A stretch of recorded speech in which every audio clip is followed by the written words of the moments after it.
Pembelajaran berdiferensiasi adalah pembelajaran yang memenuhi kebutuhan murid. Selama ini saya beranggapan bahwa memperlakukan murid itu harus sama. Pemberian materi, pembelajaran juga di kelas juga harus memenuhi kebutuhan mereka. Karena murid adalah suatu yang unik, berbeda satu sama lainnya. Tidak terkecuali pun dengan mereka yang kembar identik. Mereka berbeda, itulah keberagaman murid. Dan disitulah guru dituntut untuk melakukan diferensiasi sesuai dengan kebutuhan mereka. Selama ini saya tidak juga memperhatikan gaya belajar, profil belajar murid di kelas. Apa kebutuhan yang mereka inginkan? Saya memaksakan kehendak saya untuk mereka mengikuti keinginan saya. Bagaimana pembelajaran berdiferensiasi? Saya akan menjelaskannya. Selesai.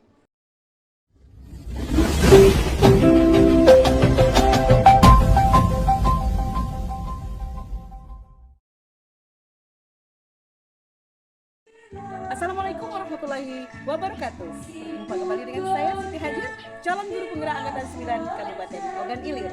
Dalam kesempatan ini saya akan berbicara tentang pembelajaran berdiferensiasi. Bagaimana pembelajaran berdiferensiasi? Kita akan ikuti pembelajaran berikut ini yang akan saya terapkan di kelas saya. Setelah saya mempelajari teori pembelajaran berdiferensiasi, saya mulai memberikan pelajaran terbaik untuk anak yang disesuaikan dengan minat dan kebutuhannya. Sebelum saya melakukan pembelajaran, saya melakukan asesmen diagnostik untuk mengetahui gaya belajar murid dan dengan menggunakan lembar observasi yang sudah saya siapkan sebelumnya. Dari hasil tes diagnostik menyimpulkan 9 anak dengan gaya belajar audio, 8 anak dengan gaya belajar visual, 5 anak dengan gaya belajar kinestetik, dan 8 anak dengan gaya belajar audio visual. Assalamualaikum. Waalaikumsalam warahmatullahi wabarakatuh. Sudah lengkap ya? Sudah lengkap kelas? Alhamdulillah hari ini kita bertemu lagi, berkumpul, berjumpa lagi. Selamat pagi semuanya. Pagi luar biasa. Ya, dan kita sebelum kita mulai pembelajaran, kita segarkan dulu semangat kita, ya. Hari ini kita masih diberi kesempatan lagi untuk bertemu, berjumpa di kesempatan yang baru, di tempat yang segar, menyenangkan, bersih, ya. Jadi itu harapan kita seperti biasa bahwa kita akan memulai pembelajaran dengan berdoa, ya. Sebelum kita mulai belajar, Ibu minta pimpin doanya, ya. Karena yang kita sudah sepakatan belajar, harus dipimpin doanya yang lain, ya. Silakan pimpin doanya.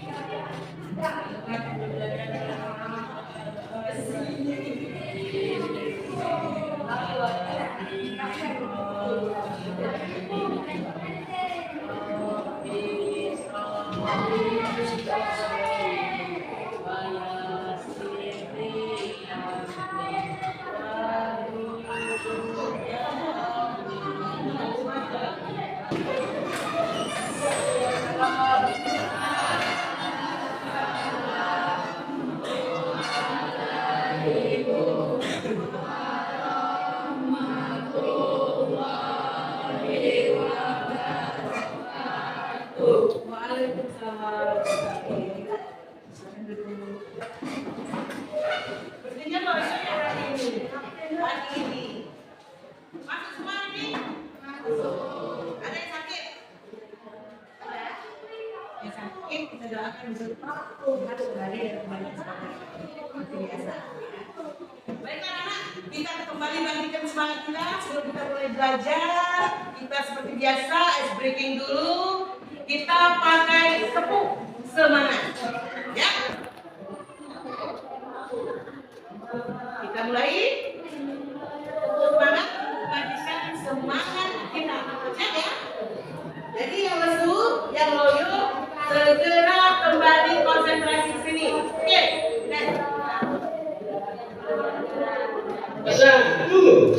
Satu, dua, empat.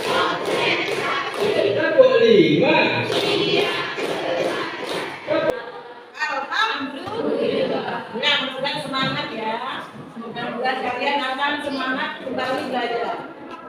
Nah, seperti janjiku pada minggu lalu kita akan mempelajari tentang cerpen ya.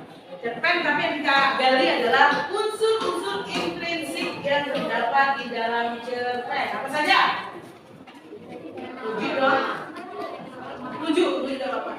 Ayo, ya apa nak? Tema. Siapa lagi? Itu apa nak? Pokok yang lagi ya. Alur. Ayo. Juli. Latar. Gaya bahasa. Ada lagi? Alvin? Amanah. Ada yang belum disebutkan? Ada yang belum disebutkan? Penokohan. Apa nak? Penokohan. Maka tema adalah apa? Inti dari inti ide pokok itu terdapat di dalam cerita. Intinya itu apa? Cerita itu menceritakan apa? Apa yang terdapat di dalam cerita itu adalah tema. Kemudian ada alur dalam cerita. Baik dia lurus maupun berliku-liku, baik dia ke belakang, ke depan atau sampai di mana ceritanya, itu adalah alur jalan yang menuju cerita. Kemudian tokoh bagaimana ya? Tokoh itu adalah misalnya tokoh nah itu sebagai apa? Tokoh SpongeBob itu sebagai apa?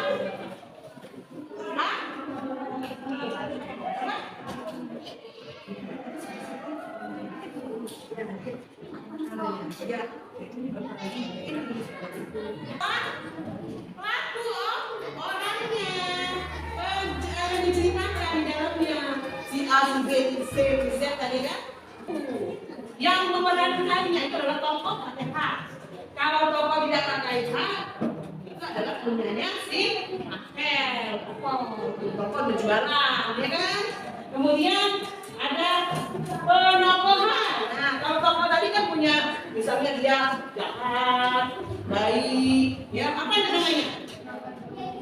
Ya itu baik protagonis, disebut protagonis dan antagonis.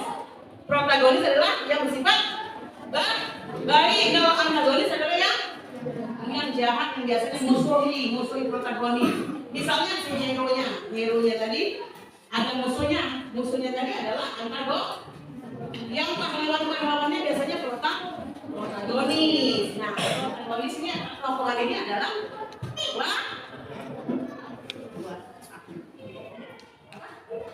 watak atau sifat perilaku dari tokoh. Dengan ada juga ada tokoh yang kamu si A, misalnya Juni punya sifat baik, yang selalu ramah, selalu apa namanya tidak pernah berbuat hal-hal yang mengganggu. Nah itu kan sifat. Nanti si Akbar punya sifat yang berani, hebat dan sebagainya. Nah itu adalah penokohan. Kemudian latar, ya. Latar itu adalah latar background.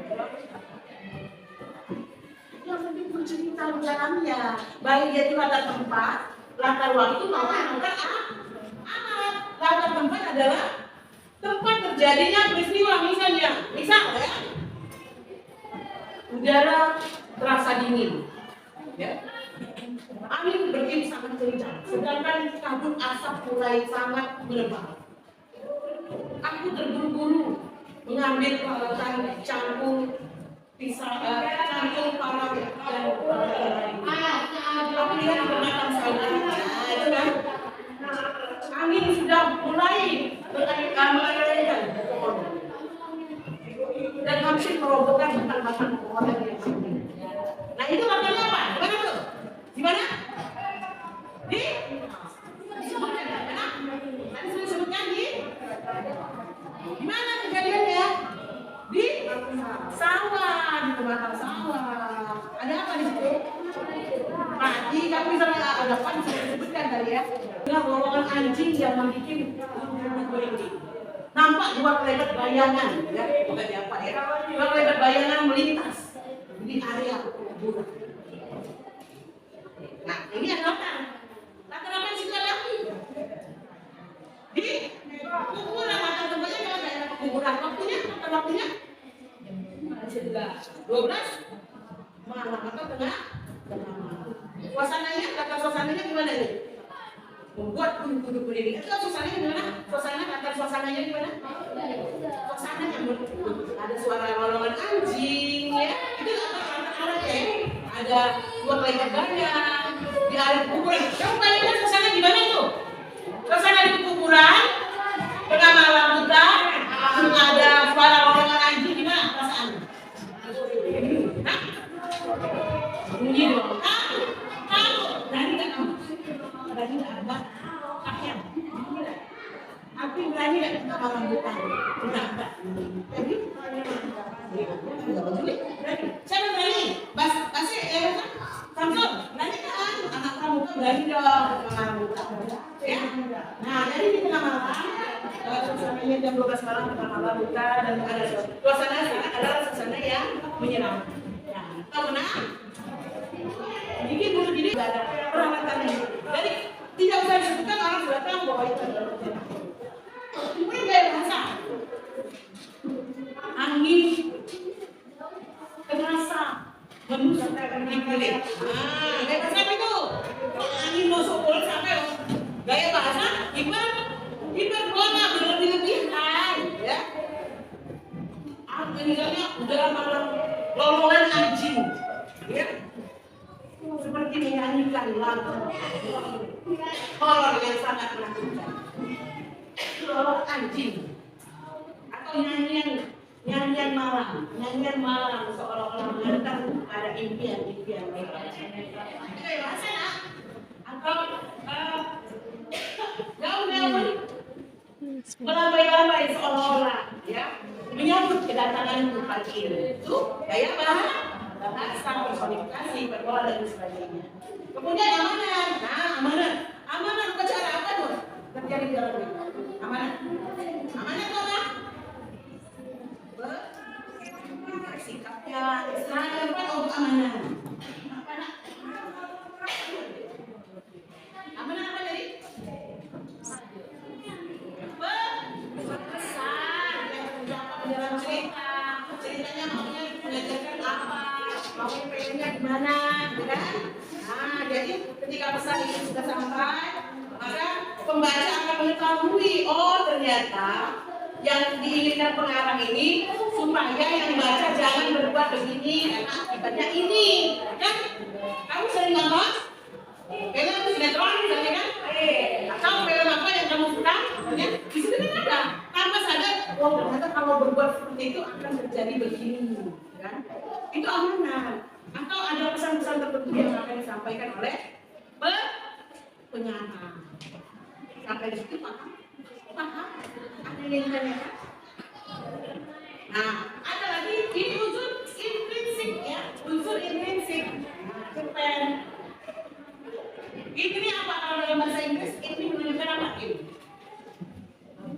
Ini menunjukkan dalam.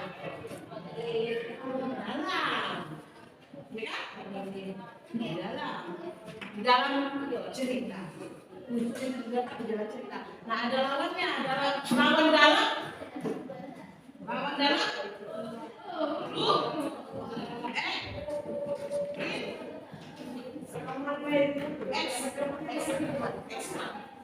Ekstra kurikuler artinya di luar kegiatan belajar. Ya, unsur luar dari cerita itu yang latar belakangi sosial, budaya, adat istiadat, dan kebiasaan. Di mana pengarang itu berada biasanya? Kalau pengarangnya orang Sungai Lebong, pasti cerita yang ada adalah cerita tentang suasana Sungai Lebong. Misalnya daerahnya adalah daerah petani, kalau musim kemarau gimana suasananya. Dan ada istiadat dengan kebiasaan apa? Kalau orang lagi bisa sedekah, ada hajatan. Ada misalnya kalau orang lagi di dalam desa itu bagaimana kalau orang meninggal, atau ada orang yang mau ada kegiatan-kegiatan yang bagaimana terjadi di desa atau di daerah tersebut. Biasanya pengarang akan dia kalau dia berada di daerah B, maka dia akan pengaruh ceritanya pasti di daerah B. Bagaimana dia berasal? Tidak mungkinlah pengarang dari misalnya dari Belanda atau Inggris, ya kan? Mau mengisahkan Sungai Lebong, kira-kira gimana perasaan? Bisa nggak daerah-daerah? Bisa. Kalau zaman sekarang canggih sih sebenarnya. Mereka dari mana bisa dapat Dari mana nak? Sama sekarang cari orang. Google. Oh, Google. Ada yang masuk ke Google, YouTube, Facebook, Instagram ya tentang daerah sini. Masuk bisa walaupun dia tidak tinggal di sini. Tapi jadi yang namanya kalau dulu ya ekstrinsik dari cerita itu dipengaruhi oleh apa? Oleh di mana perkataan berada. Tapi sekarang karena kemajuan zaman dan teknologi, walaupun kita tidak berada di Arab Saudi sana, kita bisa tentang itu. Kita bisa ambil informasinya melalui YouTube, Google, Instagram, Facebook dan sebagainya. Ya kan? Sehingga kita masuk karena cerita apa? Atau kita mau berkisah tentang daerah puncak, ya daerah Kabupaten Lembang misalnya, Bandung. Kita kan nggak pernah ke sana, tapi kita bisa bercerita tentang situ. Tapi tidak maksimal karena kita bukan orang sana, tapi kita bisa belajar. Jadi yang mempengaruhi ini adalah latar belakang si penulis. Dia angkat ceritanya itu baik sosial, budaya maupun adat.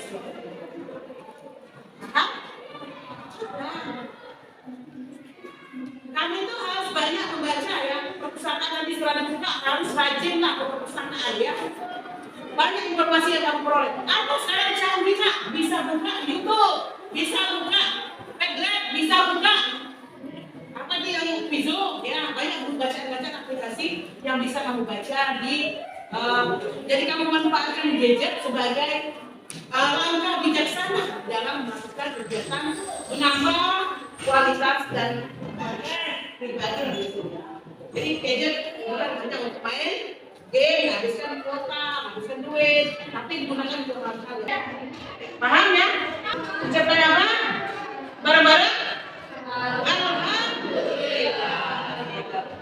Sampai sini pembelajaran kita berjumpa lagi di kesempatan berikutnya. Tetap semangat untuk belajar di rumah, di mana saja. Semoga kalian menjadi anak yang hebat dan tangguh. Saja kalau visi kita adalah mandiri, anak yang terampil, anak yang unggul. Juga sampai sini berjumpa kita. Pak Yeri, wassalamualaikum warahmatullahi wabarakatuh. Demikian praktek pembelajaran diferensiasi yang telah saya terapkan. Semoga bermanfaat. Salam bahagia. Wassalamualaikum warahmatullahi wabarakatuh.